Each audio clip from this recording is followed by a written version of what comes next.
Welcome back to another episode of Rock Boys Football Dill, risers and fallers heading into 2025. And we felt like we've talked a lot about the teams that we are high on heading into 2025. We haven't necessarily talked about the teams that we might be lower on heading into 2025. And what better way to do it than, hey, just pull up the last AP poll top 25 that we had to finish out the 2024 year. And let's talk about some teams that are going to work their way up the rankings. Let's talk about some teams that are going to work their way down the rankings as well. Look, the best part about doing this is hearing from you guys in the comment section. Anytime we talk rankings, it's a battlefield in the comment section. I would not want it any other way in the beginning of February of 2025. If you don't like the takes, let it fly in the comment section. That's the beauty of doing it. Love talking ball with you guys. Appreciate you guys rocking with it. If y'all do enjoy the content, consider subscribing to the channel. Dill, partially just because I'm in a bad mood on a Tuesday afternoon.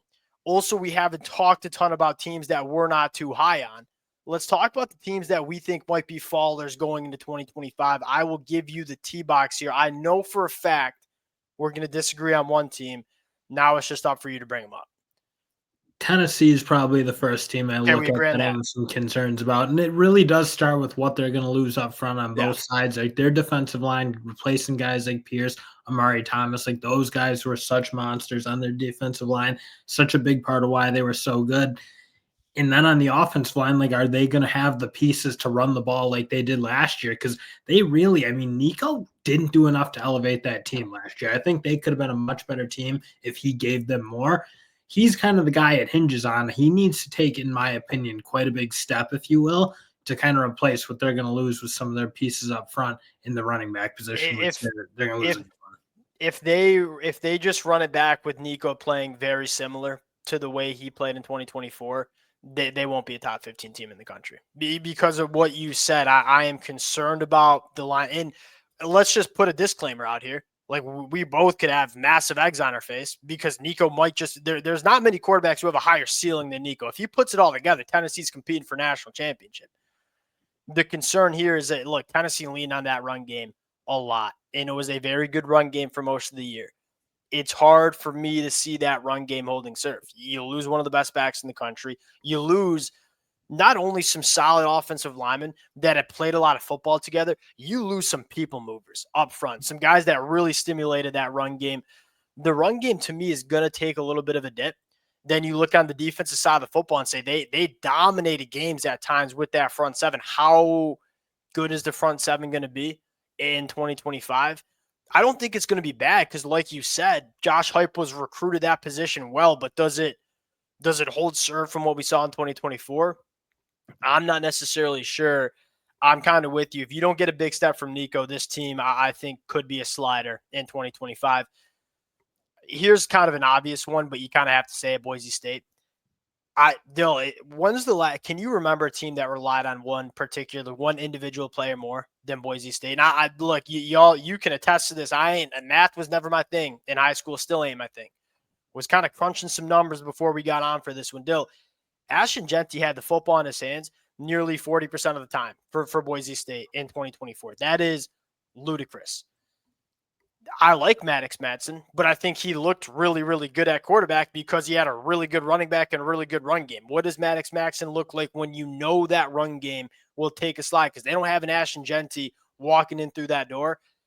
To me, and the defense it was not the reason why Boise State was a top 10 team. It's hard to see Boise State not taking a massive hit. No, and again, like you just take Ashton Jeanty off a team that again isn't.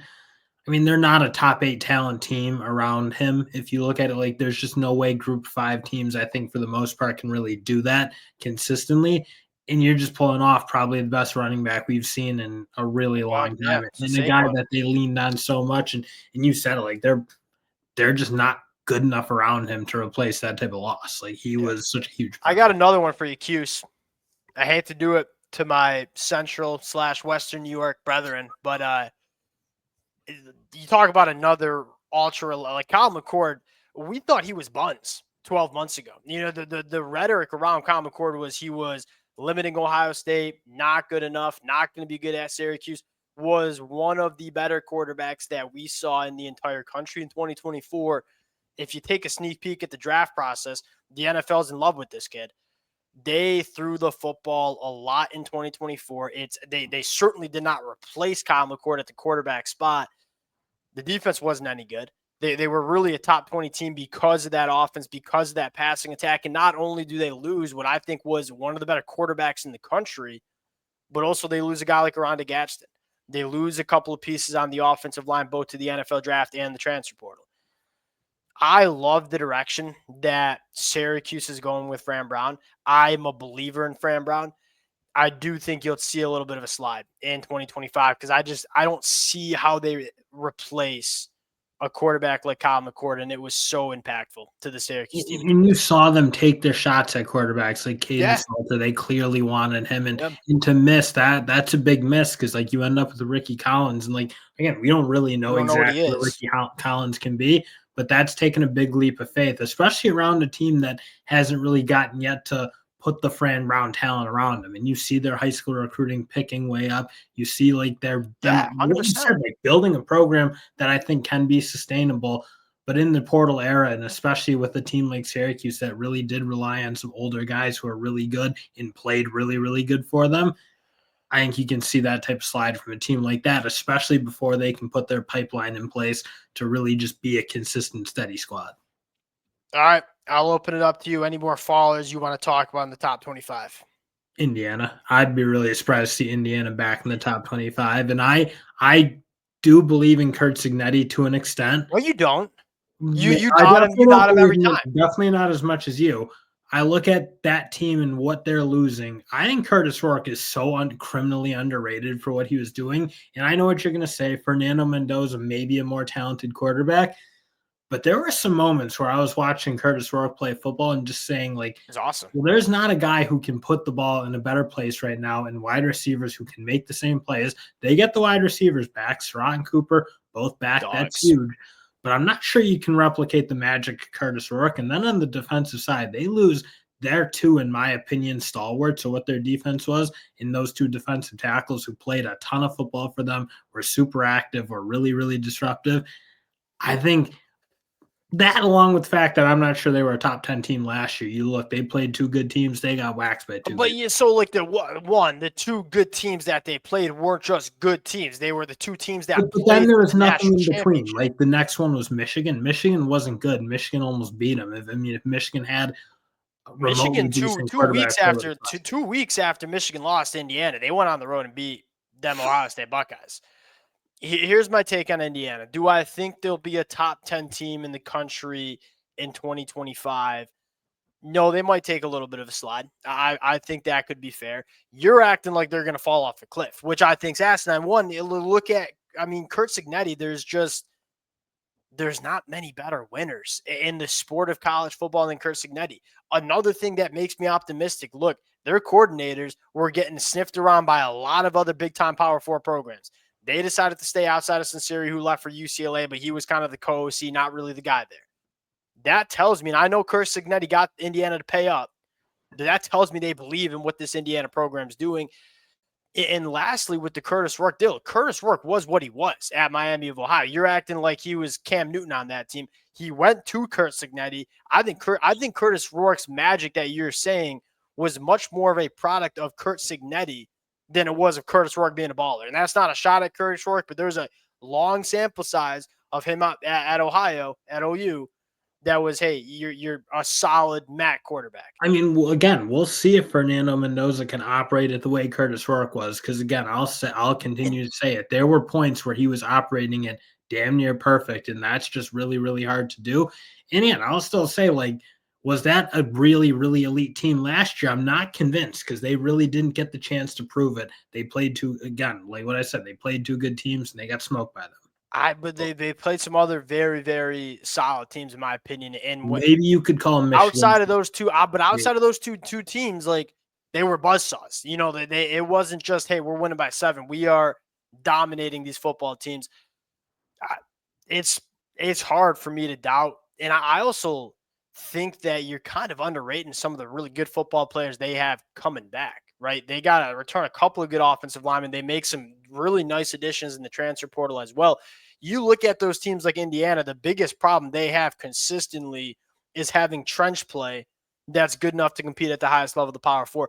I think it might be there for Indiana. Mikel Kamara, how many better edge rushers are there in the country than him going into 2025? Yeah, but I don't Elite think wide you're giving receiver enough play. credit to like how good CJ West and James Oh, he was Carpenter were. great. Like those two were monsters, and they're losing them both. And I Yeah. don't think they're really replacing them with guys who I think are commensurate with what they have. Okay. Like not even really in the same ballpark, frankly. You think they're out of the top 25? Yeah, I probably do. Maybe they'll be Okay. hovering around the end of it, but they're not going to be like a top 20 team, I don't think. Any other fallers or you want to move on? Okay, can we talk about Ohio State and what the expectations are for them? Like what they're going to be competing for a national championship, but do you think they're the number one team in the country heading into 2025? No, I've said I think it's gonna be Texas. Like I think there's some really good teams. Ohio State would probably be a top 4, frankly, starting off minimum. Yes, I agree. Right And there. they'll probably be a top 4 team in the country, top 5 team in the country throughout the 2025 year. They're losing a lot, and there's a lot more questions than answers on that roster that I look at going into the 2025 year. I'm looking at, I'm out of fallers. Are you out of fallers? Yeah, those are the teams. All right, risers, positive vibes only now. Positive vibes only. Teams that they could be in the top 25, could not be in the top 25 that you see working the way up here. I think there is a team outside the top 25 that I think can legitimately easily win it, and that's Florida Gators. I look at what they return from the defensive side, and they're not getting the buzz I think they probably deserve because they didn't really hammer the portal super hard. They made some good additions for sure. I think Sturdivant at wide receiver, really, really good ad, but there just wasn't a whole lot of room for them. Maybe their defensive line in the middle is a little bit thin compared to what I'd probably want to see it. But aside from that, like they returned pretty much that entire team. DJ Lagway, I'm still convinced like there were again, we talked about moments Curtis Rourke was playing at a different level where I was like, well, I don't even know exactly how you'd stop this guy. DJ Lagway was doing that too, and he didn't even have his legs available to him for most of that year. Florida to me is a team that finished like obviously way out there, had a horrible start. They closed really, really well, beat a great Ole Miss team, beat a good LSU team. Florida's a team I look at sitting outside the top 25 could easily, in my mind, win a national championship. Yeah. I mean, I think to win a national championship, I think a lot would need to come together. But no, for sure. I easily is probably not the right way to phrase it. But like they have the pieces, like they can win it. Yes, agreed. There's a lot of teams. Like there's more teams now that can win it than probably ever in the history of college football. Agreed with that. Florida's certainly on that short list of teams. This might be the most parity we get in the sport in 2025. That was something I was thinking about. The amount of parity, the amount of teams that you look at and say you could sell me on a national championship or you could sell me on making a run in the college football playoffs. It's a damn long list. And I think that's exciting for us college football fans. We haven't seen the parity that we do now going into 2025. I'm with you on Florida. DJ Lagway, he very well could be one, win the Heisman Trophy, two, really could be one. They did like what Ohio State, like they kept really good players out of the draft. I look at like Caleb Banks and how good I think he can be, and some of their defensive ends like Guns, offensive line, offensive linemen who would have been draft picks, kept those type of guys. And again, didn't add a ton of guys in the portal. Frankly, I don't think they had a ton of room to do it. I think that's gonna be a really tough. We talk about Florida and South Carolina as those teams that they were playing roster defense. They weren't getting super aggressive, and they both did it at a very high level. Got to go with Michigan, right? I mean, look, Michigan in November beat an Ohio State team that won a national championship, then beat an Alabama team that had the talent to compete for a national championship in 2024. And they beat Alabama without Mason Graham with that. Because the argument is, all right, yeah, you're getting better quarterback play, but you have to replace Loveland, Mason Graham, Will Johnson. None of those guys played in that Alabama game. Retained a lot of those guys that played in that Alabama game. And the thing is, it's a Michigan team that went 8-5. Down the stretch played really good football with, I think it's fair to say, the worst Power 4 quarterback play that you saw in the sport this year. By far. It's crazy. Am I going to say Bryce Underwood's going to come in and be a top 10 quarterback in the country? I don't think that's out of the question because I think this kid's uniquely gifted. But man, what if he's just above average? Like I think this Michigan team can really do some things. I mean, realistically, Michigan with Mikey Keene would be a really tough team to Agreed. deal with last year. Like, Yeah. I don't think people realize how bad Michigan's quarterback play was. Like, it was, as a Michigan fan, like, you just wanted to gouge your eyes out. That's Yeah, the you're only way I talking can about a explain team that goes watching the 10-2 maybe with Mikey Keene at quarterback, right? You probably don't lose that Illinois game. You probably don't lose that Indiana game. Yeah, I'm with you. Just average quarterback play.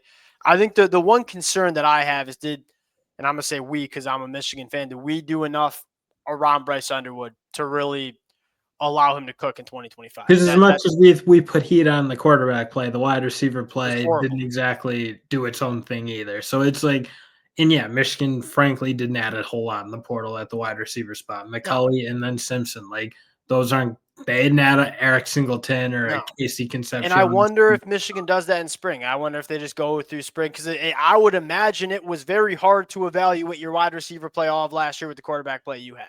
Alex Orji was running with the ones for most of fall camp and spring practice.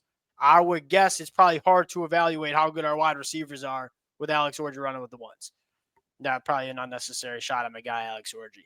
All right, I think it's your turn. Another riser that you got that you think could work their way in the top 25. I think there's a very good chance Texas Tech wins the Big Yeah, they're 12 on my list. championship. So Yeah. Texas Tech, I'll throw on there. And I I like don't it. even think it's just Big 12. Sorry to interrupt you. I think they could be a bona fide top 25 team. Like Oh yeah, that's yeah, yeah. good quarterback play, really good work in the transfer portal, and really good work in the transfer portal along the lines of scrimmage. And that we talk about it with those teams that are going to try to bump up and be contenders for top 15, top 12 college football playoff caliber team. If you want to do that, you have to have line of scrimmage play. And I think Texas Tech got that right, along with having two quarterbacks that I like going into 2025. And they also didn't get gutted. Like, I don't think they had the talent last year to make things happen. But like, there were some bright spots. Like, I look at a guy like Koik and thought he played pretty good ball. I look at their linebacker play, thought that was really good. It's not like they lost guys that. It's not like they were like a revolving door, I would probably say. And there's some teams that really hit the portal hard on both directions, if you will. And I don't think that's a. I mean, okay, you have a really high ranked class, but you lost a lot of really good Yeah. players too. I don't think that's a great recipe. I look at Texas Tech. I don't think they lost guys they didn't want to lose, and they got some real key players at those prime positions that were tough battles to win. One of the things, and I'm not going to pretend like I got to spend some time this spring and summer like diving into Texas Tech because on the surface I'm a believer. One of the things that stands out to me, it kind of feels like what Lane Kiffin and Ole Miss did last year, where it's like we're gonna push the chips in. Like we think we got the quarterback play, we think we got the pieces that are on our roster, and if we can push our chips in, really go out and land some difference makers in the portal, this could be our year. And that's the vibe that I'm getting from Coach McGuire and Texas Tech. This is our year to attack. All right, I got one that you might disagree with, but I think Wisconsin did some, and this a huge. Luke Fickle's on the hot seat. If you go 6-6, sub 6-6, he's probably getting fired. This is the best quarterback play to me that they Billy Edwards. Still, I'm a Billy Edwards guy. I don't think he's a NFL draft pick type of guy. He's gritty. Ever since days back at Wake Forest, man. Well, you talk about college football quarterbacks that can maybe get it done. I do like Billy Edwards. They made some really nice additions in the transfer portal along the line of scrimmage. They return a lot of young line of scrimmage players that I do like. Do you think they're going to be good enough in the middle of the defense at the linebacker and defensive tackle No. spot? Because that was so bad last year. I don't think it was Yeah. even close to what. And the disappointing thing is, I don't think you saw the jumps you probably needed to see from 2023 to 2024. And that's my biggest concern is Luke Fickle just not making any progress from year one to year two. Because if I saw that from him, I'd be a little bit more comfortable like believing in the process. But I don't think I saw that. I disagree with Wisconsin. I'm not. Yeah, really I don't even know if I agree. I look at teams like a Minnesota. I think Minnesota might be kind of sneaky good. I think PJ Fleck has a much better system in place. I think they do a solid job in the portal. They're another team I look at doesn't lose a ton of guys they don't want to lose. One of the things, sorry, one of the things that it's like that. Like we knew it wouldn't be a year one, year two thing for Luke Fickle, and I do agree that the jump from year one to year two was arguably a jump backwards. I do think there's a process, and I do think Luke Fickell knows what he's doing. And I think year 3 might be the maybe the time it comes all together. And I think it's fair to say like that they were rocking with the quarterback too. But they also they haven't cranked up their recruiting the way I probably would have liked. See, top 25 high school recruiting class back-to-back years, top 12 transfer portal class going into this year. And they've done a really good job on the line of scrimmage. Guys like Haywood and guys like Dylan Johnson. I don't look. I'm not trying to die on this hill. But I do wanted to point out Wisconsin what they can do. I'll give you a few more teams. I think Auburn is that definition of a boom or bust team. It's Jackson Arnold could be the same Jackson Arnold that we saw at Oklahoma, and they go 6-6 or sub that, and Hugh Freeze gets fired, or they could legitimately be 10-2 and compete for an SEC championship. I lean towards believing in Auburn because I think the pieces are around Jackson Arnold, and I give Hugh Freeze a ton of credit for going out and getting himself a quarterback that's not a Caden Salter. That you might go 8-4, probably not much better. You took a risk. Hugh Freeze is going to die on that sword, I think, or live or die by it. But I do think there's a very real chance that Jackson Arnold does what we've always talked about, like the Bo Nix, where it's like Bo Nix went from Auburn, really bad situation, to Oregon, good situation, all of a sudden became one of the best quarterbacks in the sport. You could see that with Jackson Arnold coming from a horrible Oklahoma offense to an Auburn offense that's got all the pieces. You could see him take off. And if he does, this team's 10-2, 9-3. You're not going to have the same excuses, I don't think, if you're Hugh Freeze. Last year, it was a little young on defense. I'll grant him that. But a lot of returning guys who are pretty productive as freshmen and sophomores, they got to make it happen this year. Otherwise, Hugh Freeze will be in that camp like, is this going to work out at Auburn? Because I don't think there's any more excuses. And I don't say that like pejorative. Like, they had legitimate excuses why they were an inconsistent team last year. It clearly started with the quarterback, but also like their defensive unit was really, really young. It was a lot of freshmen, a lot of sophomores. And you saw those guys take jumps, like Keldrick Falks turning into one of the best defensive linemen in the SEC, probably in the country itself. Yeah. Lockton's a really up and coming guy. They have the talent to do it. Now we'll see if Hugh Freeze can get that team maximized in a way it hasn't really totally felt like for the past couple of years, probably. Yeah, I'm with you. I had LSU too. I mean, we're doing a lot. LSU's a funny one because we're doing a lot of you might say projection at the quarterback spot. How we talk about DJ Lagway, how we talk about Lenore Sellers, how you might talk about a guy like Nico, how you talk about Arch Manning, Dante Moore at Oregon.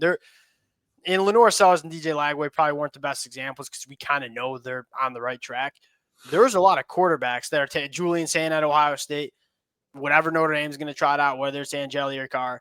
Whatever Michigan's going to try to. Yeah, exactly. But like what I'm saying is like a lot of the teams that we see in the top 15 are teams that you're optimistic that the quarterback play could be good, but you don't really know. Look, I know what I got, Garrett Nussmeier, and I think they did a lot of good things around Garrett Nussmeier.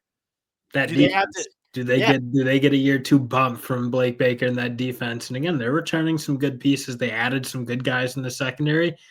We'll see if that defensive line can be what you needed to be at the SEC level. That's probably my one question I look at now. But everything else looks pretty tough, especially with Perkins coming back. What about a year 2 bump from Nuss? Dude, we've seen a lot of year 2 starters for them LSU Tigers have some success in the past. And I'm not saying he's going to be Joe Burrow or Jaden Daniels. But like, what happens? But I ain't not. But I ain't not saying it. All right. That's all I got. We're talking about Garrett Nussmeier turning into Joe Burrow. It's probably time to wrap this thing up. Appreciate you guys rocking with it. We probably forgot some teams. I had more teams, but we don't want to go for an hour. Appreciate you guys rocking with it. We'll run this back plenty of times from now until kickoff. Appreciate you guys. We'll talk to y'all later. Peace.